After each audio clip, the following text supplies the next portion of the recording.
pada saat kita berlaku jujur, maka kita akan semakin mendalam untuk memiliki kecerdasan fitrah, kecerdasan spiritual. Ini cluenya.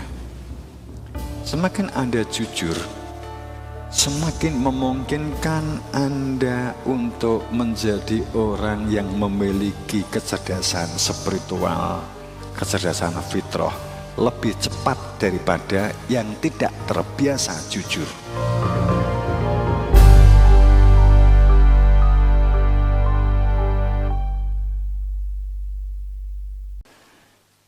Assalamualaikum warahmatullahi wabarakatuh.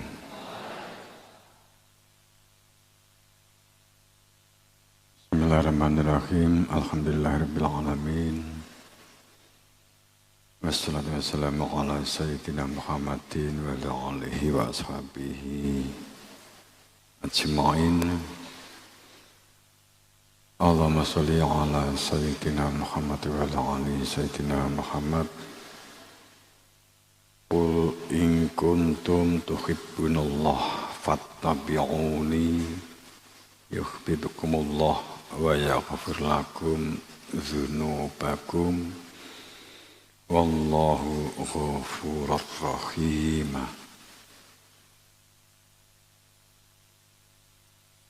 Pertama, mari kita bersama memunajatkan rasa syukur kepada Allah Subhanahu wa taala, menempatkan sebagai hamba yang fakir, antumul fuqara ilallah, terus menyertai kita. Kedua, salawat salam pada junjungan kita Rasulullah sallallahu alaihi wasallam.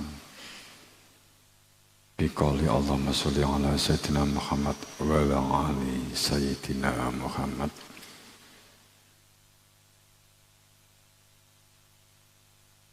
Jamaah rahimakumullah,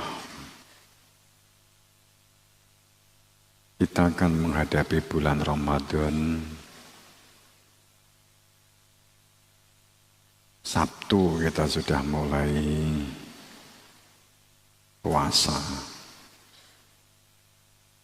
Kita sudah menjalankan kalimat kutiba alaikumusiyam kama kutiba ala ladina min qablikum la'alakum tattaqun. Esensi sebuah puasa pengendalian diri dan sabar sebagai benteng kehidupan diri kita masing-masing. Disertainya dengan situasi dan fenomena yang terus saat ini juga terjadi. Ya, hidup ini pasti fenomena-fenomena, cuman anomali iklim yang berkategori peringatan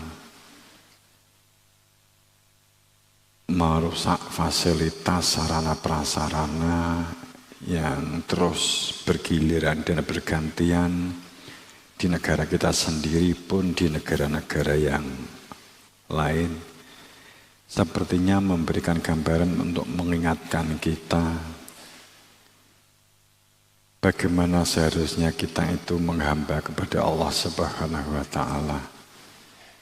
Bagaimana keberagamaan kita. Sepertinya Tuhan melalui alam semesta hamba ini supaya melakukan tafakur, evaluasi, muhasabah diri untuk mulai berdialog dengan dirinya, karena kejujuran itu hanya terjadi jika kita berdialog terhadap diri kita. Kita tuh jika dialog kepada orang lain itu kita cenderung tidak ada tidak jujurnya. Kalau kamu ditanya oleh seseorang, apalagi pada saat kamu dianggap sebagai lebih senior, kemudian ditanya oleh seseorang yang sepertinya posisinya itu lebih junior, atau mungkin entah secara jabatan atau secara sosial, secara masyarakat. Maka yang senior itu cenderung mencoba menjawab dengan mengkait logikakan, merasionalkan, memunculkan satu jawaban. Sebab jika tidak menjawab, rasanya kan seperti jatuh atau rendah atau gengsi. Bisa jadi kan seperti itu. Tapi kalau kita itu bertanya kepada diri kita, maka kita akan lebih jujur. Sebab pada saat kamu ditanya, kamu nggak tahu, kamu akan jujur mengatakan tidak tahu. Jika itu diri kita, maka dialog dengan diri itu akan lebih jujur. Muhasabah itu berdialog terhadap diri kita sendiri, terhadap situasi dan penyikapan kita. Dan keputusan yang harus kita ambil yang mempengaruhi masa depan kita bahkan itu adalah bagaimana kita berdialog terhadap diri kita sendiri. Kalau tadi kembali kepada pertanyaan dari orang lain, kemudian kita menjelaskan jawaban. Jawaban itu ternyata suatu saat ternyata salah. Ternyata jawaban itu tidak benar. Apa yang terjadi?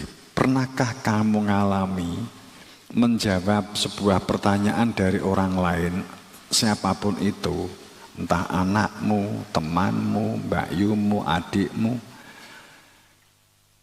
Terus kemudian suatu saat jawaban itu ternyata keliru atau salah. Apa yang biasanya respon apa yang biasanya kamu munculkan? Biasanya apa?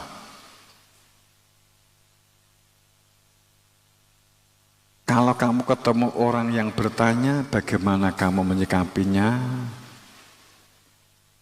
Kalau ternyata orang itu mengulang, kemudian membuat pertanyaan, jawabanmu ini ternyata salah. Bagaimana mimikmu?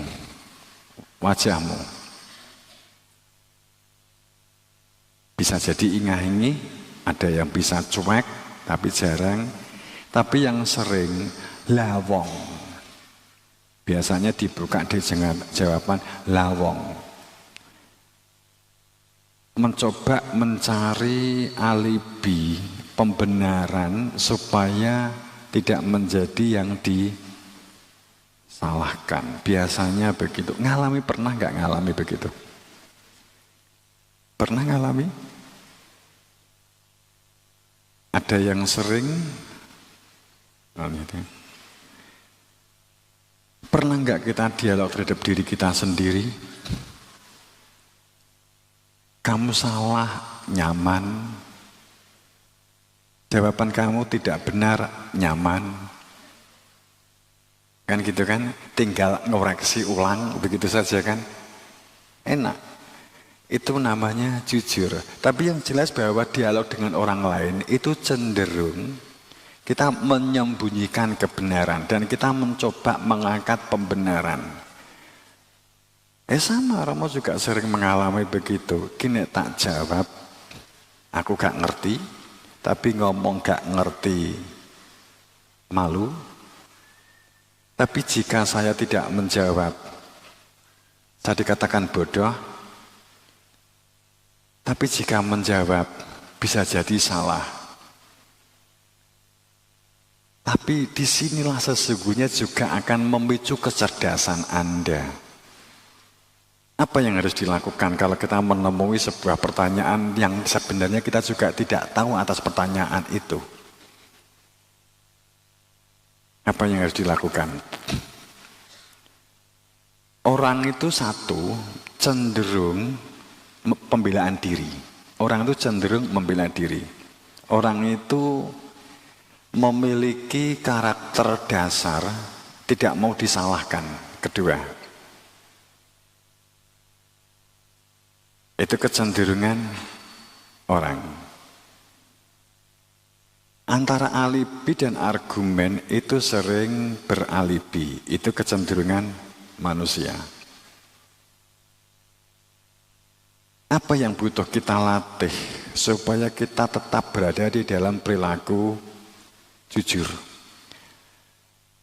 Salah satu peradaban yang butuh kita bangun di dalam diri kita, kita ngomong peradaban secara global, kita ngomong peradaban secara besar, kita harus mulai dari peradaban diri kita.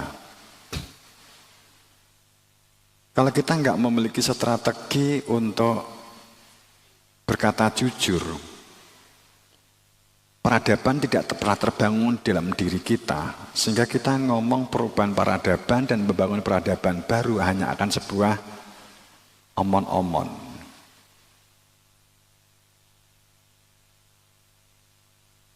Kebohongan. Apa yang butuh kita latih? Kalau kita berbicara mengakui kesalahan, akuilah kesalahan, itu mudah di mulut, tapi faktanya sulit di kenyataan. Benar? Begitu kan? Kalau kita tahu biasanya jawaban itu kalau salah, biasanya yang kamu lakukan itu satu, menghindar.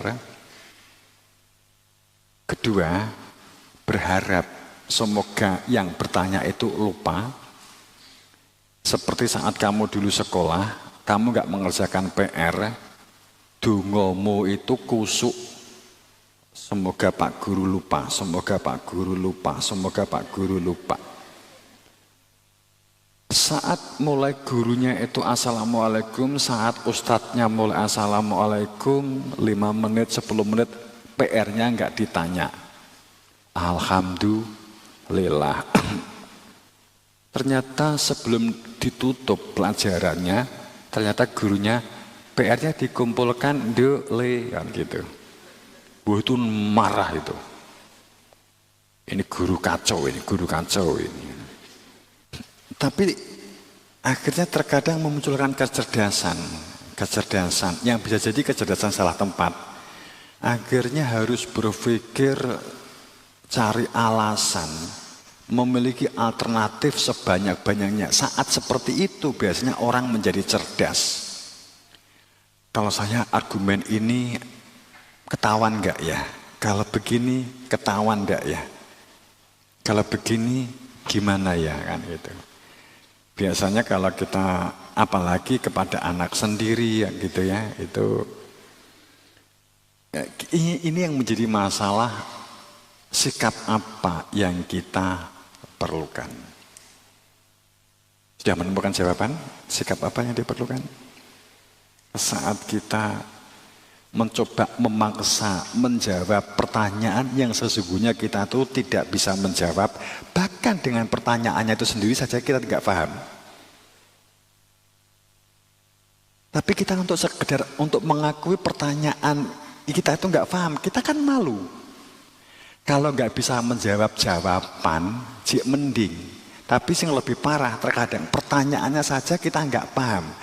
Kemudian kita balik bertanya, saya nggak paham pertanyaanmu, itu juga malu. Bisa jadi kan begitu. Pernah ngalami begitu? Sering?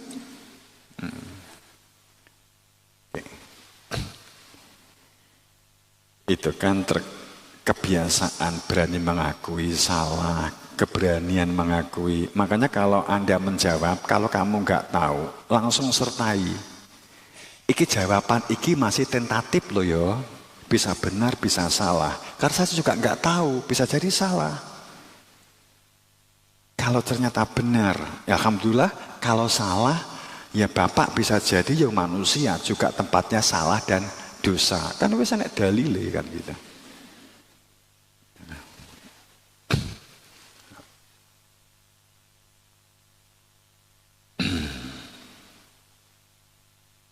Kembali itu adalah kesadaran. Itu adalah kesadaran. orang yang sering tidak jujur, semakin sering tidak jujur, sesungguhnya itu menunjukkan bahwa seseorang ini berada di luar kesadaran, semakin tidak sadar.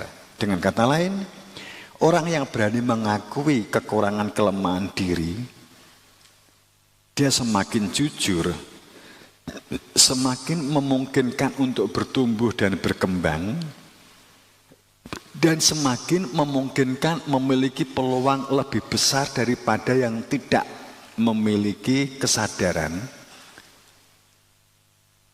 Pada saat kita berlaku jujur, maka kita akan semakin mendalam untuk memiliki kecerdasan fitrah, kecerdasan spiritual. Ini cluenya. Semakin Anda jujur, semakin memungkinkan Anda untuk menjadi orang yang memiliki kecerdasan spiritual, kecerdasan fitrah lebih cepat daripada yang tidak terbiasa jujur.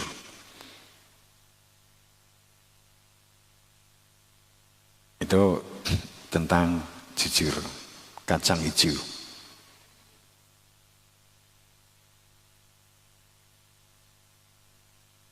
Kesadaran itu berangkat dari pemahaman dan pengertian dalam pijakan mengenal atau makrifat. Jadi pijakan kesadaran itu sebenarnya adalah mengenal. Orang yang tidak mengenal tapi sok kenal, kemungkinan jujur itu kecil dan kemungkinan untuk spiritualnya berkembang itu berat. Biasanya maaf beribu maaf, sekali lagi maaf beribu maaf. Seseorang yang sesungguhnya tidak tahu apa-apa karena memang tidak mengenal, tidak tahu dan tidak mengerti karena memang tidak mengenal, sehingga perilakunya itu adalah untuk menutup ketidaktahuannya, itu akan sulit menjadi orang yang jujur. Biasanya maaf beribu maaf, perilakunya berada di dalam kebiasaan retorika formalitas. Jadi orang ini suka banget dengan formil, dengan formalitas. Itu kenceng. Dengan acara-acara yang formalitas itu sangat kental nuansa-nuansa retoris, nuansa-nuansa simbolis. Walaupun bukan digebyah selalu begitu. Kedua, ini kebiasaan orang yang jika belajar tidak deep learning. Artinya mereka belajarnya tidak mendalam. Yakni mereka studinya atau belajarnya itu hanya pada hafalan. Orang-orang yang belajarnya cenderung mengedepankan hafalan. Hafalan itu posisi di dalam sebuah fungsi neuron otak itu ada di dalam kulit, tidak masuk pada wilayah tajri mintatihal anhar kholidina fiha abada. Tidak sampai terbentuknya perilaku abadi yang akan berpengaruh terhadap kehidupanmu saat ini dan kehidupan masa depan dan kehidupanmu setelah kematian. Saat kita terbiasa tidak jujur, kalau ngomong benar itu berkaitan dengan instrumen manusia. Kita harus paham bahwa instrumenmu itu apa untuk menjadi manusia. Kamu dilahirkan ini oleh Allah, diciptakan itu untuk apa? Kemudian disertai oleh Tuhan, adanya telinga, adanya mata, adanya otak. Itu sebenarnya maksud dari adanya penciptaan itu apa? Supaya kita memiliki value, supaya kita memiliki nilai. Nilai apa? Saat kita salah, saat nggak terbiasa jujur, nilai ini adalah ditempatkan pada lamuna ala duhir, hanya pada pengetahuan yang lahir, maka salah lagi. Jadi ngomong jujur, kemudian ngomong benar. Kemudian Baru Anda berbicara adil. Saat benar, jujur dan adil telah menjadi budaya kita, bagian dari peradaban kehidupan diri kita masing-masing, maka berbicaralah tentang makmur, berbicaralah tentang tentram, berbicaralah tentang kesejahteraan. Saat ini tidak terpetakan, berbicara panjang lebar dengan berbagai program sehebat apapun, karena salah tempat, salah positioning, maka kedamaian dan ketentraman yang berimbas pada terbentuknya tentram itu menjadi sesuatu yang jauh panggang dari api. Tapi banyak sensasinya. Paham maksud saya? Sensasi itu tampak indah di depan mata kita, tapi kita tidak pernah melewati jalan keindahan itu. Itu sensasi.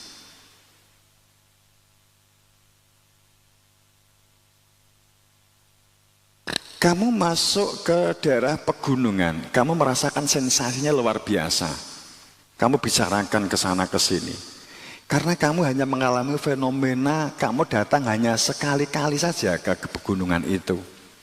Tapi kalau kamu menjadi bagian dari gunung itu sendiri, masihkah keindahan, sensasi keindahan itu masih muncul?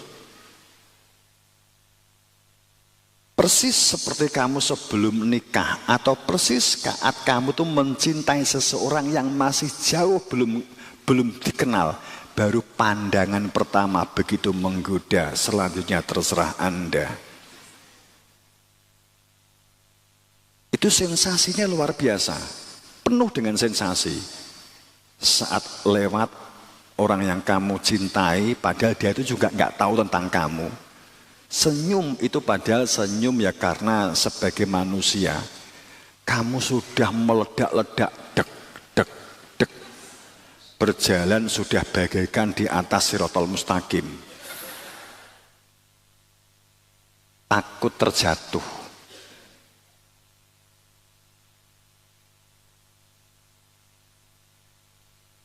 Sensasi semakin dalam. Setiap kali awal, kemudian kamu kenal keluarganya, pasti kamu cerita ke teman-teman kamu. Sensasinya semakin terasa. Mulai ada lampu hijau. Luar biasa. Mak ngapel. Nek cambien kan ngapel. Itu ndredeg keter. Saat diberi lampu hijau, wah jan cari tempat persembunyian. Bukan pengalaman pribadi ya, Rama gak punya dulu ya.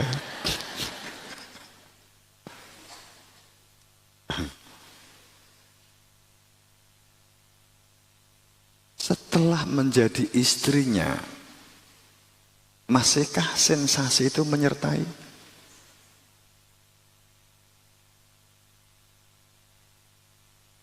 Setelah yang dulu kamu idamkan menjadi suamimu, masihkah sensasi masih menyertai? Masihkah sensasi itu menyertai? Enggak kan? Enggak. Sensasimu tetap kepada mantan. Kepada istrimu sudah hilang sensasinya. Akhirnya mantan.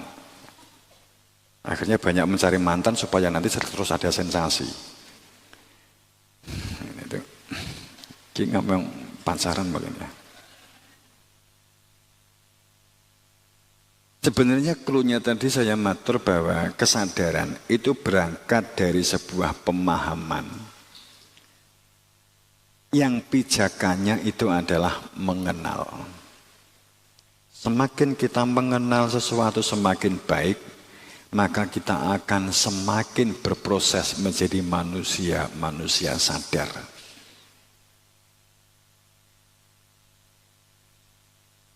Kalau kita tahu fungsi, maka kita tahu tugas dan kewajiban. Hak dan kewajiban. Saat kita tahu fungsi, kita tahu kewajiban. Hak akan menyertai menjadi bagian sebuah fungsi kewajiban. Oke. Ini bermain filsafat kalau kita ngomong ke sana.